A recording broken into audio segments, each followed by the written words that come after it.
Well, in this week's episode of What the Lehecka, Rick on Twitter asked how hail forms and if it's the same as sleet, freezing rain, or graupel.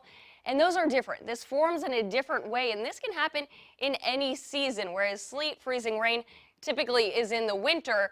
And this is formed in thunderstorms. So how does this occur? So in order to kind of walk us through this, we have to look at how a thunderstorm forms. And typically you have a large cumulonimbus cloud that is really spanning much of the atmosphere here. So you have a lot of updrafts that are going up and also downdrafts that are coming down.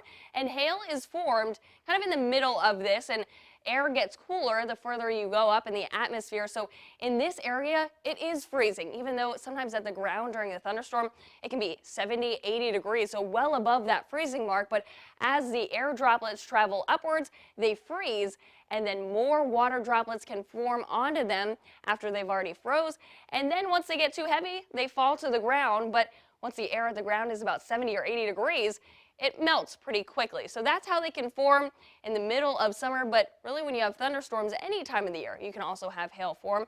So if you have any weird weather questions or phenomenons, make sure to send them my way on Facebook or Twitter, and we'll answer them for you on next week's episode of What the Lehecka.